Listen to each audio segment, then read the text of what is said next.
성경으로 우리 신앙을 고백하겠습니다.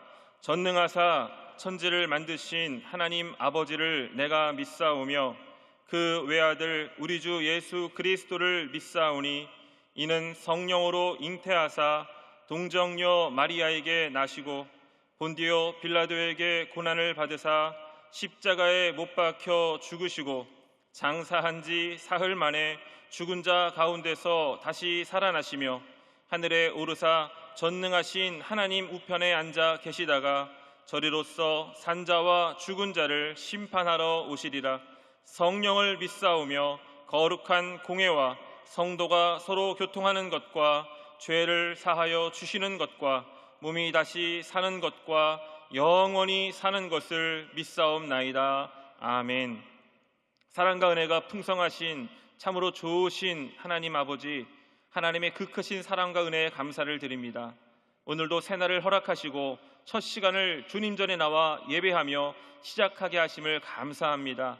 이 시간 새벽을 깨우며 주님의 전으로 달려나온 귀한 믿음의 성도들에게 크신 은혜를 더하여 주시옵소서. 오늘도 이 예배를 통해 우리를 향하신 하나님의 뜻을 깨닫게 하시고 그 뜻에 순종하는 복된 하루 되게 하여 주시옵소서. 이 나라와 민족을 불쌍히 여겨주시사 이 땅을 덮고 있는 코로나19가 속히 소멸되게 하시고 신천지를 비롯한 모든 이단들이 사라지게 하여 주시옵소서. 무엇보다 이 땅에 절대로 동성애가 합법화되지 않도록 주님 지켜주시옵소서. 이를 위하여 세우신 교회들이 더욱 하나 되게 하시고 코로나19로부터 안전하게 지켜주시옵소서. 여의도 순복음교회를 세우시고 지키시고 인도하신 하나님, 원로 목사님과 당회장님에게 더욱 강건함과 성령의 충만함을 허락하사 귀한 사명 감당하시는데 어려움이 없게 하여 주시고 가시는 곳마다 말씀을 선포하실 때 구원의 역사가 넘쳐나게 하여 주시옵소서. 오늘 이 아침에도 주님의 은혜를 사모합니다. 사모하는 심령마다 성령으로 충만케 하여 주옵소서. 감사를 드리며 이 모든 말씀 예수님의 이름으로 기도드립니다. 아멘. 오늘 은혜 받으실 말씀은 사도행전 11장 19절에서 26절까지 말씀입니다. 사도행전 11장 19절에서 26절까지 말씀을 다 같이 봉독하겠습니다. 그때 스데반의 일로 일어난 환란으로 말미암아 흩어진 자들이 베니게와 구브로와 안디옥까지 이르러 유대인에게만 말씀을 전하는데 그 중에 구브로와 구레네 몇 사람이 안디옥에 이르러 헬라인에게도 말하여 주 예수를 전파하니 주의 손이 그들과 함께 하심에 수많은 사람들이 믿고 주께 돌아오더라. 예루살렘 교회가 이 사람들의 소문을 듣고 바나바를 안디옥까지 보내니 그가 이르러 하나님의 은혜를 보고 기뻐하여 모든 사람에게 굳건한 마음으로 주와 함께 머물러 있으라 권하니 바나바는 착한 사람이요 성령과 믿음이 충만한 사람이라. 이에 큰 무리가 주께 더하여 지더라. 바나바가 사울을 찾으러 다소에 가서 만남에 안디옥에 데리고 와서 둘이 교회에 1년간 모여 있어 큰 무리를 가르쳤고 제자들이 안디옥에서 비로소 그리스도인이라 일컬음을 받게 되었더라. 아멘. 함께 봉독한 말씀을 가지고 그리스도인답게 삽시다, 이와 같은 제목으로 말씀을 전하기를 원합니다. 이 사도행전은 아시는 것처럼 예수님께서 부활하신 후 승천하시기 직전에 마지막으로 우리에게 당부하신 사도행전 1장 8절에 오직 성령이 너희에게 임하시면 너희가 권능을 받고 예루살렘과 온 유대와 땅끝까지 이르러 내 증인이 되리라는 그 말씀이 구체적으로 이루어져가는 과정에 대해서 기록한 책입니다. 그런데 특별히 오늘 본문을 보시면 복음이 예루살렘을 벗어나서 드디어 땅끝까지 전해지는 그 첫 출발지였던 안디옥 교회가 소개되고 있는데요. 이 안디옥 교회는 이방인 가운데 처음으로 세워진 교회였고 또 최초로 선교사를 파송한 교회였을 뿐만 아니라 사도 바울이 1차 선교 여행을 떠날 때에 베이스 캠프 역할을 했던 그런 교회였습니다. 또한 오늘 본문의 말씀처럼 처음으로 예수님을 따르는 그 제자들이 사람들로부터 그리스도인이라는 그 이름을 듣게 되었던 그런 곳이기도 합니다. 그러면 어떻게 이 안디옥의 교회가 세워졌을까? 어떻게 이 안디옥까지 복음이 전해지게 되었느냐? 오늘 본문 19절은 이렇게 말씀합니다. 그때 스데반의 일로 일어난 환란으로 말미암아 흩어진 자들이 베니게와 구브로와 안디옥까지 이르렀다. 스데반의 일 때문이었다라는 거예요. 그 스데반의 일이라는 것이 무엇입니까? 사도행전 7장을 보시면 스데반 집사가 복음을 증거하다가 유대인들로부터 돌에 맞아 순교하게 되어집니다. 그 순교를 시작으로 해서 예루살렘 교회에 핍박과 박해가 일어나게 되었고, 그 핍박과 박해를 견디다 못한 예수 믿는 사람들이 예루살렘을 떠나서 안디옥까지 도망쳐 오게 되었다라는 것입니다. 예수님의 마지막 부탁의 말씀이 예루살렘과 온 유대와 사마리아 땅끝까지 이르러 내 증인이 되라는 것이었습니다. 그런데 그 말씀을 전하시고 올라가셨지만 제자들은 성령을 받은 이후에 예루살렘 안에만 머물러 있었습니다. 그런데 그 예루살렘에 머물러 있던 복음이 안디옥까지 전해지게 되었던 것이 어떤 사람의 계획이나 열심에 의해서 되어진 것이 아니라 스데반의 순교로 시작된 박해와 핍박 때문이었다라는 거예요. 이것이 의미하는 것이 무엇입니까? 이 모든 것이 결국 하나님의 역사였다라고 하는 것입니다. 여러분, 이처럼 하나님의 역사는 사람이 전혀 상상하지 못한 방법으로 이루어져 간다라는 것을 기억하시기를 바랍니다. 그래서 사도 바울은 이렇게 우리에게 이야기합니다. 로마서 8장 28절에서 우리가 알거니와 하나님을 사랑하는 자 곧 그의 뜻대로 부르심을 입은 자들에게는 모든 것이 합력하여 선을 이루느니라. 우리가 신앙의 삶을 살아갈 때 반드시 기억해야 되는 것이 이것입니다. 우리가 우리의 삶에 어떤 고난이 다가오고 어떤 절망적인 상황이 펼쳐진다 할지라도 우리가 하나님의 뜻 안에 머물러 있다면 하나님께서는 우리의 상황을 선으로 이루어 가신다라는 거예요. 제가 2013년에 선교를 갔습니다. 선교로 파송을 받고 선교사로 갔는데, 가면서 제일 먼저 기도했던 것이 교회의 안전과 사역을 위한 기도였습니다. 왜냐하면 제가 간 그 나라가 종교의 자유가 없는 곳이었기 때문에 안전이 가장 중요했습니다. 1년 정도 기도했을 때 새벽에 교회를 나갔는데 교회 문 앞에 통지서 하나가 딱 붙어 있는 거예요. 뭐라고 적혀 있었을까요? 저도 모르겠더라고요. 그 나라 말로 써 있었어. 무슨 말인지 모르겠는데 느낌이 쎄한 거예요. 그리고 거기에 무슨 날짜가 적혀 있는데 한 10일 정도의 여유가 있었습니다. 보니까 예상하기로도 뭔가 이 날짜 안에 뭔가를 하라는 것 같아요. 그래서 물어보니까 나중에 그 글을 읽을 수 있는 분에게 물어보니까 철거를 한다고, 그 교회 건물을 철거를 한다고 10일 안에 나가라는 거예요. 아니, 교회 안전을 위해서 기도하고 또 사역을 위해서 기도했는데 교회가 건물이 철거를 당한다고 하니 굉장히 마음이 답답했습니다. 그런데 그 주변에 있는 사람들이 야, 10일 만에 철거한다라는 것 말도 안 된다, 그냥 버티자, 막 그래가지고 짐도 빼지 않고 그냥 문 잠가놓고 버티고 있었어요. 그런데 그렇게 버티고 있으니까 이 사람들이 신고를 해버린 거예요. 그래서 그 지역을 감당하고 있는, 책임지고 있는 종교 지도자에게 전화가 왔습니다. 어디로? 사무실로 오라고. 갔더니 왜 여기서 교회를 하고 있냐고. 그러면서 다시는 이 교회 이사도 가지 말고 그냥 이 지역에 있는 우리가 알고 있는 그 교회들과 합쳐서 예배를 드리라는 거예요. 야, 교회를 위해서, 사역을 위해서, 안전을 위해서 1년 넘도록 그렇게 간절히 기도했는데 눈앞에 펼쳐진 상황은 교회가 문을 닫게 생긴 것입니다.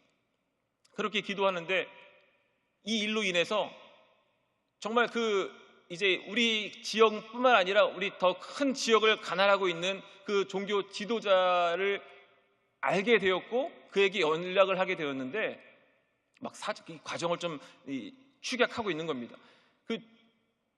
그분에게 연락을 해보니까 놀랍게도 그분이 우리가 그곳에 가서 기도하기 시작한 그 1년 전에 여의도 순복음교회를 방문한 적이 있는 거예요. 여기에 와서 장애자님도 만나고 또 이 호텔에서 잠도 자고 우리 교회에서 대접을 받은 겁니다. 그것이 알려지게 되면서 어제까지만 해도 교회 건물이 철거가 되고 이사도 할 수 없었던 그 상황이었는데 이제는 그분에게 도움을 받아서 교회가 이사도 하게 되었고 이제 안전하게 사역을 할 수 있는 길이 열리게 되었더라는 거예요. 여러분, 저는 신앙의 삶을 살아가는 저와 여러분들에게 지금 당장 눈앞에 펼쳐지는 상황은 절망적일지 모르겠지만 우리가 신앙을 잃어버리지 않고 믿음을 잃어버리지 않고 나아간다면 반드시 하나님께서 선한 길로 인도해 주실 줄 믿으시기를 바랍니다. 사람들은 누구나 편하고 근심 없는 삶을 살기를 원합니다. 그래서 많은 믿음의 사람들이 가장 좋아하는 말씀 중에 하나가 역대상 4장 10절에 있는 야베스의 기도인데요, 우리 함께 봉독해 보겠습니다. 야베스가 이스라엘 하나님께 아뢰어 이르되 주께서 내게 복을 주시려거든 나의 지역을 넓히시고 주의 손으로 나를 도우사 나로 환난을 벗어나 내게 근심이 없게 하옵소서 하였더니 하나님이 그가 구하는 것을 허락하셨더라. 아멘. 환난을 벗어나 근심이 없는 삶, 이것이 세상을 살아가는 모든 사람들의 원하는 삶의 모습일 것입니다. 그러나 문제는 그렇게 살아갈 수 있는 사람이 하나도 없다는 거예요. 다 저마다 근심이 있고 또 환난이 있습니다. 그럼에도 불구하고 사람들은 편안한 삶을 추구하며 살아간다는 것이죠. 여러분, 이것이 잘못됐다는 것은 아니에요. 편안함을 추구하는 것, 이것이 나쁜 것은 아닙니다. 그러나 우리가 잊지 말아야 될 것은 육신적인 편안함은 자기 중심적인 신앙이 될 수밖에 없고 결국 하나님을 찾지 않게 되어진다라는 것이죠. 구약의 역사를 보더라도 이스라엘 백성들이 언제 하나님을 떠났습니까? 고난 가운데 떠났습니까? 편안할 때 떠났습니다. 고난 중에는 하나님을 찾다가 이제 그 고난이 해결되어지고 먹고 살만하니까 등 따숩고 배부르게 되어질 때 그때마다 이스라엘 백성들이 하나님을 떠나게 되었어요. 그래서 때때로 하나님은 이 고난이라는 방법을 통해서 이스라엘 백성들이 또 믿음의 사람들이 하나님을 바라보도록 하신다라는 것입니다. 여러분, 우리에게 다가오는, 신앙의 사람들에게 다가오는 고난에는 분명한 하나님의 뜻이 있는 줄로 믿습니다. 그러므로 그 고난 속에서 하나님의 뜻을 발견하고 깨닫는다면 그것이 바로 축복이 되어지는 것이죠. 물질이 축복이 아니라 고난 가운데서 하나님의 뜻을 발견하고 살아가는 것, 그것이 진정한 축복인 줄 믿으시기를 바랍니다. 그래서 시편 기자는 시편 119편 71절에서 이렇게 고백합니다. 고난당한 것이 내게 유익이라. 이로 말미암아 내가 주의 율례들을 배우게 되었느니라.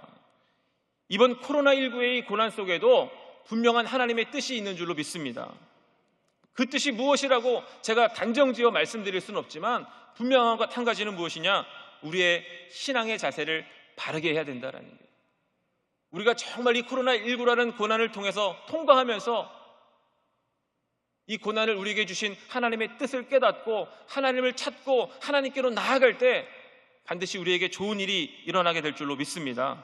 바라기는 코로나19라는 이 고난 속에 들어있는 하나님의 뜻을 발견하고 깨달음으로 말미암아 이 고난이 우리 한국교회와 우리 믿음의 성도들에게 유익이 될 수 있기를 간절히 소망합니다.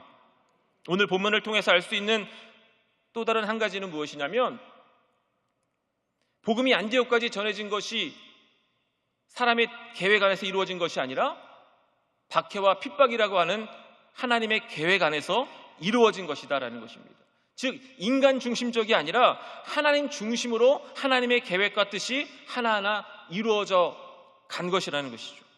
그 과정 가운데 사람들은요 하나님의 도구로 사용되어지는 것뿐이에요. 그러므로 그 과정 속에서 하나님의 뜻을 깨닫고 순종하며 살아가는 것이 참된 신앙의 모습인 것입니다. 신앙이라고 하는 것은 내 계획과 내 열심, 그러니까 내가 중심이 되어서 행하는 것이 아니라 철저하게 하나님 중심으로 살아가는 것입니다. 신앙이란 내가 중심이 되어서 행하는 것이 아니라 하나님께 순종하는 것, 그것이 참된 신앙의 모습이라고 하는 것입니다. 보세요, 여러분. 잘 아시는 것처럼 모세가 자기가 중심이 되어서 자기의 열심과 자기의 계획을 가지고 일하려고 했을 때 어떻게 되었습니까? 살인자가 되고 말았습니다. 도망자가 되고 말았습니다. 또 사울 왕을 보십시오. 이스라엘의 초대 왕으로 기름 부음 받았지만 그가 자기 열심과 자기의 열정을 가지고 자기 중심적이 되어서 하나님을 섬기려고 했을 때 결국 그는 하나님께 버림받게 되었다는 거예요. 그러므로 사무엘상 15장 22절에 순종이 제사보다 낫고 듣는 것이 수량의 기름보다 나으니라는 이 말씀과 같이 내 계획과 내 열심이 아니라 하나님의 계획에 순종하며 살아가는 믿음의 성도님들이 다 되시기를 주님의 이름으로 축원합니다. 이렇게 핍박을 받아서 그들이 도망간 곳이 안디옥이었어요. 그리고 그 안디옥에 도착한 사람들이 복음을 전하기 시작했습니다. 그리고 21절에 주의 손이 그들과 함께 하심에 수많은 사람들이 믿고 주께 돌아오더라. 이 말씀처럼 주님이 함께 하셔서 많은 사람들이 주님께로 돌아오게 되었다는 거예요. 많은 열매를 거두게 되었다는 거예요. 여러분, 전도는 누가 합니까? 아시면서도 대답 안 하시는 거죠? 전도는 누가 해요? 우리가 해야 되는 거예요. 전도는 내가 하는 것입니다. 그런데 전도는 내가 하지만 그 열매를 거두시는 분은 누구라고요? 하나님께서 거두신다는 거예요. 사도 바울은 이렇게 고백합니다. 고린도전서 3장 6절에 나는 심었고 아볼로는 물을 주었으되 오직 하나님께서 자라나게 하셨나니 라고 말씀하고 있습니다. 우리가 할 수 있는 것은요, 심고 물을 주는 거예요. 자라나게 하시는 분은 오직 하나님이신 줄로 믿습니다. 그래서 우리가 많이 심고 많이 물을 주었지만 열매가 맺지 않는다고 해서 실망할 것도 없고요, 절망할 것도 없고요, 또 우리가 많이 심고 물을 주어서 많은 열매가 거두어졌다고 해서 자랑할 것도 없는 거예요. 우리가 할 수 있는 것은 심고 물을 주는 것뿐입니다. 그러므로 여러분, 정말로 더 많은 사람들에게 예수 그리스도를 전하시기를 바랍니다. 여러분의 그 복음의 전도의 손길에 주님이 함께 하셔서 많은 열매를 거두어 하나님께 영광 돌리시기를 주님의 이름으로 축복합니다. 그러자 이제 이 안디옥에 많은 사람들이 예수를 믿고 주님께로 돌아왔다는 소식이 전해지자 이제 예루살렘 교회에서 바나바를 보내게 되어집니다. 그렇게 안디옥으로 온 바나바는 안디옥에 도착해서 그곳에서도 구원의 은혜를 베푸신 하나님께 기뻐하고 또 그들에게 말씀을 가르치게 되었는데, 그 가르침을 통해서 더 많은 사람들이 주님께 돌아오게 되었다라고 성경은 기록합니다.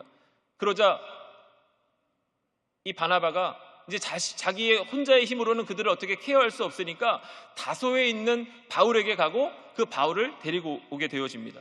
여러분, 바울이 어떤 사람입니까? 바울은 신약 성경의 절반이나 되는 분량을 기록할 정도로 위대하게 쓰임받은 하나님의 종이었어요. 그런데 사도 바울이 그와 같은 위대한 사도가 될 수 있었던 것은 물론 하나님이 하신 것이지만 이 바나바의 역할도 무시할 수 없습니다.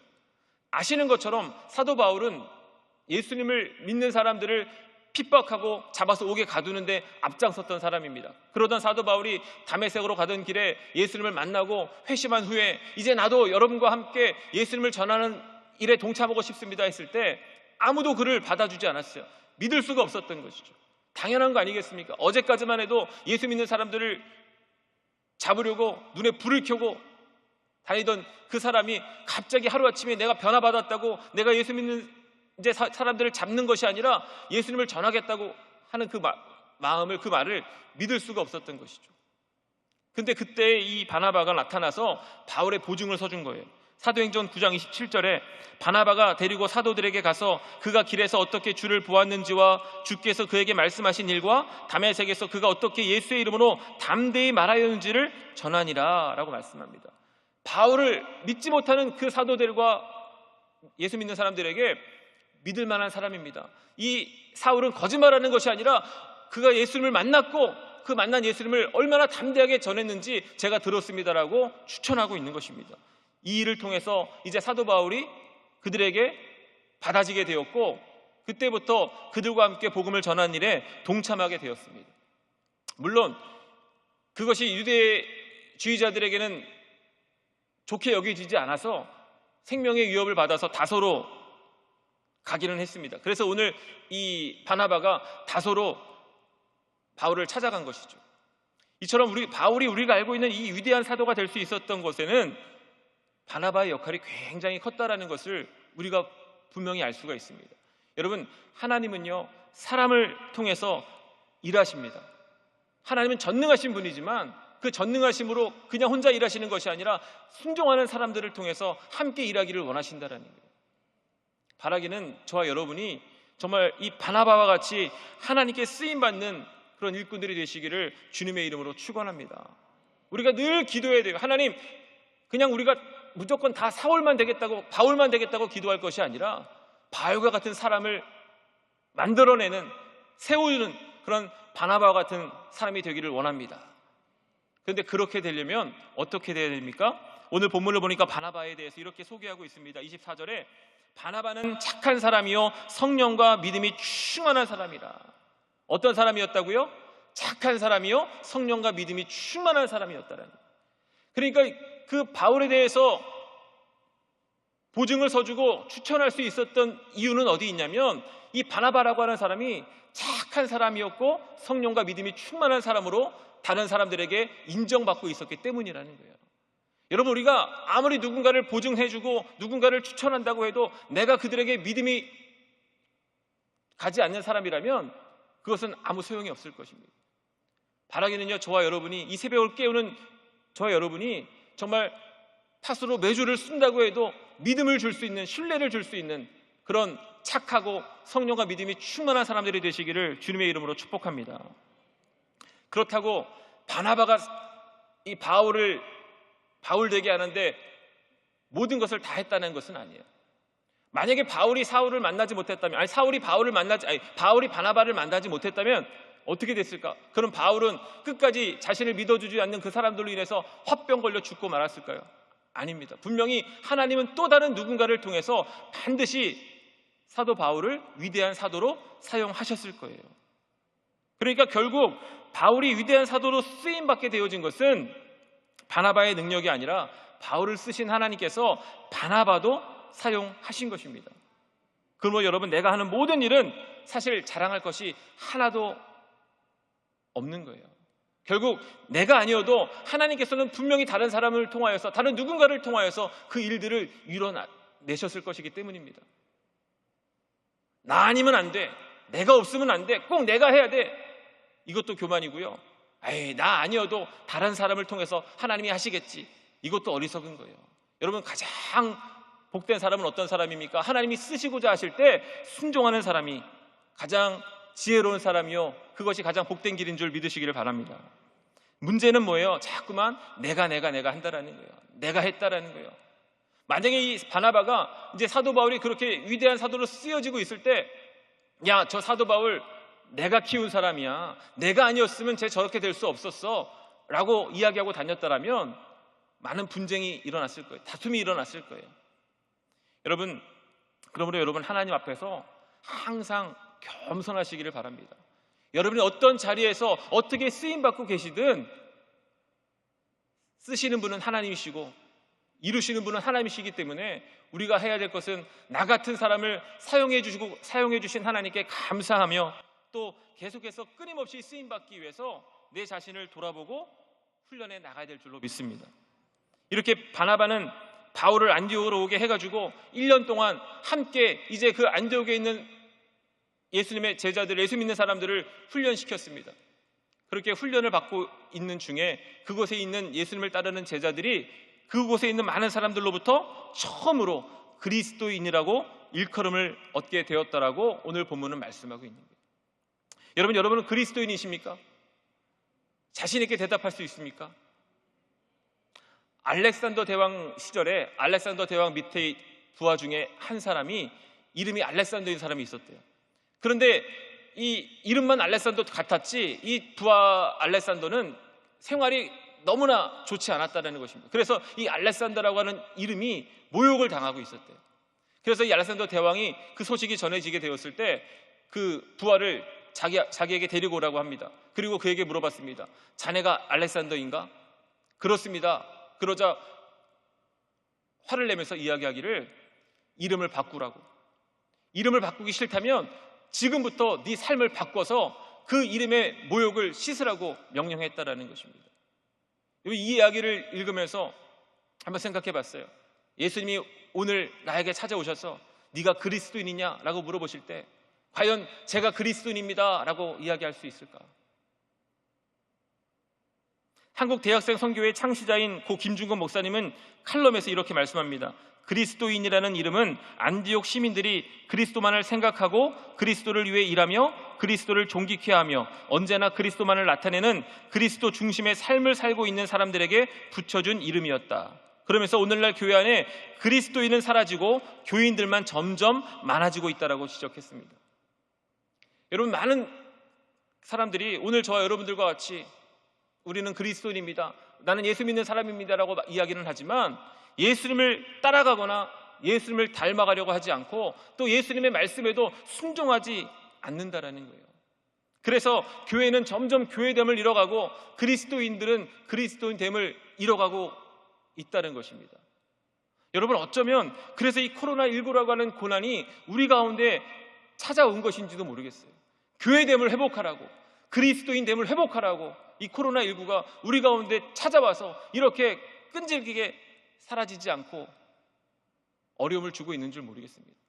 여러분, 정말 이 코로나19 고난을 통해서 교회는 교회됨을 회복하고 우리 그리스도인들은 그리스도인됨을 회복할 수 있게 되시기를 주님의 이름으로 축원합니다. 여러분, 정말 여러분들은 그리스도인답게 살아가고 계십니까? 안디옥 교회의 이 성도들이 그리스도인이라고 불려질 때 그들의 환경이 어땠습니까? 핍박과 박해가 있었습니다. 핍박과 박해가 있었음에도 그들은 자신들이 그리스도인이라고 불려지는 것에 대해서 두려워하지 않았습니다.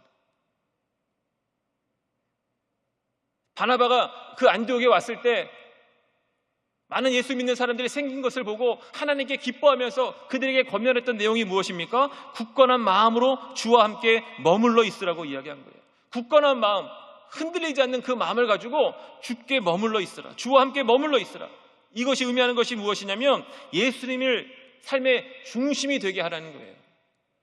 핍박이 있고 박해가 있겠지만 흔들리지 말고 너희들의 그 중심에 예수님이 있게 하라, 예수님이 삶의 기준이 되게 하라고 권면했던 것입니다.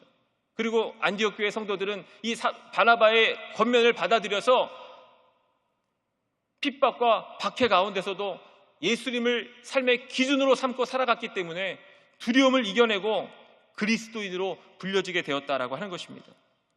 바울 사도는 로마서 8장 17절에서 이렇게 권면합니다. 자녀이면 또한 상속자 곧 하나님의 상속자요 그리스도와 함께한 상속자니 우리가 그와 함께 영광을 받기 위하여 고난도 함께 받아야 할 것이니라. 또 로마서 14장 7절로 8절에서는 이렇게 고백합니다. 우리 함께 읽겠습니다. 우리 중에 누구든지 자기를 위하여 사는 자가 없고 자기를 위하여 죽는 자도 없도다. 우리가 살아도 주를 위하여 살고 죽어도 주를 위하여 죽나니 그러므로 사나 죽으나 우리가 주의 것이로다. 아멘. 사랑하는 성도 여러분, 어떤 고난이 온다고 해도, 어떤 핍박과 박해가 우리에게 다가온다고 해도 나를 위해 죽으시고 부활하신 예수님이 나와 함께 하심을 믿음으로 당당하게 고백할 수 있기를 바랍니다. 나는 예수 믿는 사람입니다. 그러므로 이제부터 내가 사는 것은 나를 위해 사는 것이 아니라 주님을 위해 사는 것입니다. 나는 주님의 것입니다. 주님을 위해 살겠습니다라고 고백할 수 있는 진정한 그리스도인들이 되시기를 예수님의 이름으로 권면을 드립니다. 안타깝게도 오늘날 이렇게 살아가지 않습니다. 예수님이 나를 위해 돌아가셨는데도 불구하고 주님, 나를 위해 돌아가셨으니 이제 내가 주님을 위해 살겠습니다가 아니라 기왕 나를 위해 돌아가신 것, 이제 이 땅에서도 부귀영화를 누리며 살아가게 해달라고 조르고 있다는 거예요. 여러분, 물론 그것이 잘못된 것은 아닙니다. 우리가 부자가 되고 우리가 성공자가 되는 것, 그것이 잘못됐다라는 것은 아닙니다. 그것이 나쁘다는 것은 아닙니다. 그러나 그것이 목적이 되어서는 안 된다는 거예요. 주님을 위해 살겠습니다. 주님을 위해 내 목숨을 내어놓겠습니다. 그러나 주님의 영광을 위해 살아갈 수 있도록 나에게 부의 축복을 허락하여 주옵소서, 성공의 축복을 허락하여 주옵소서.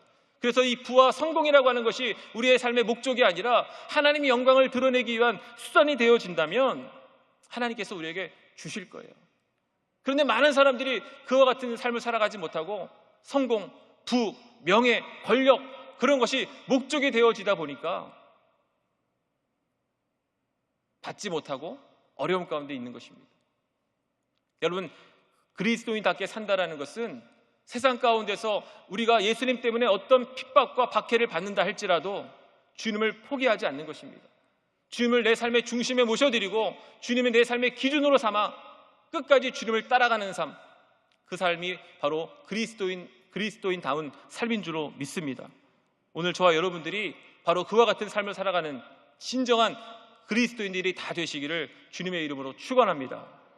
이번 한 주간 그리스도인답게 살아갈 수 있는 방법에 대해서 함께 말씀을 나눌 텐데, 이 새벽을 통해서 저 여러분들이 정말 이 마지막 시대에, 또 이 코로나19라고 하는 이 고난의 시대에 그리스도인답게 살아가는 하나님의 백성들이 되셔서 많은 사람들을 주님께 인도해내는 구원의 통로들이 다 되시기를 주님의 이름으로 축원합니다.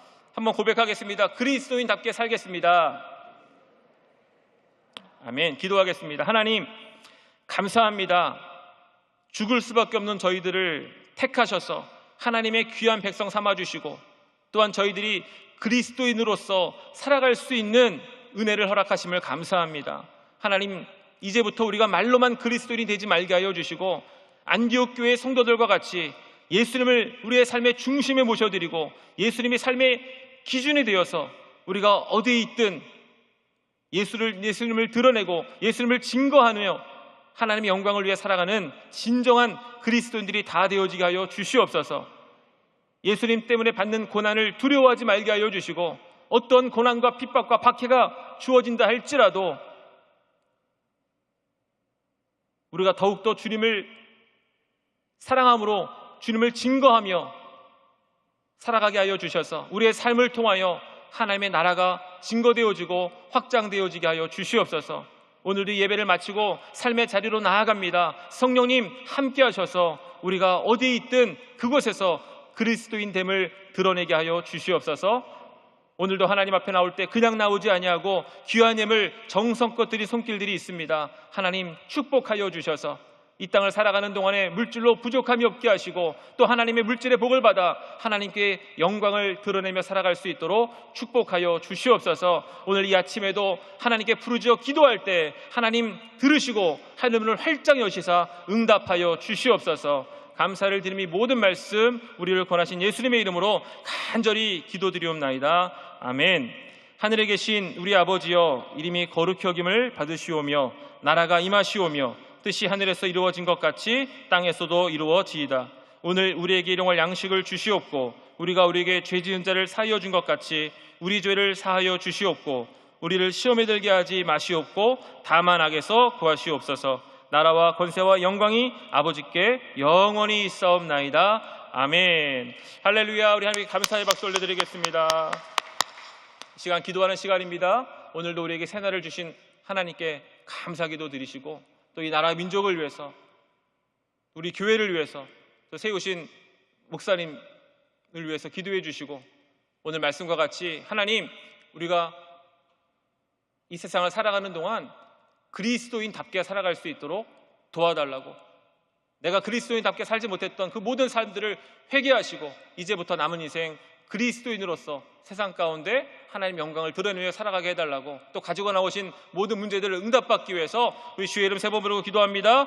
주여, 주여, 주여. 할렐루야. 아버지 하나님 감사합니다. 감사합니다. 감사합니다. 하나님께서 저희를 사랑하여 주셔서 수많은 사람들 가운데 택하여 주시고 믿음의 백성으로 삼아주심을 감사합니다. 오늘도 하나님 저희들에게 새날을 허락하여 주시고, 이 새날 첫 시간 주님 앞에 나와 예배하고 기도하며 나아가게 하여 주시니 감사합니다. 새날을 허락하신 하나님, 하나님께서 허락하신 이 새날을 우리가 우리의 생각과 우리의 뜻대로 살아가지 않게 하여 주시고, 하나님 뜻대로 하나님의 계획하심에 순종하며 살아갈 수 있도록 성령으로 인도하여 주시옵소서. 아버지 하나님, 이 시간 나라 민족을 위하여 기도하기를 원합니다. 하나님이 세우셨습니다. 하나님이 지키셨습니다. 하나님이 대한민국을 붙잡아 주시옵소서. 하나님이 세우신 자유민주주의를 하나님 지킬 수 있게 하여 주시옵시고, 아버지 하나님, 이 땅 가운데 하나님의 나라가 충만하게 임하여서 이 마지막 때의 제사장의 국가로서 귀한 사명을 감당할 수 있도록 쓰임받는 우리 대한민국이 되어줄 수 있게 하여 주옵소서.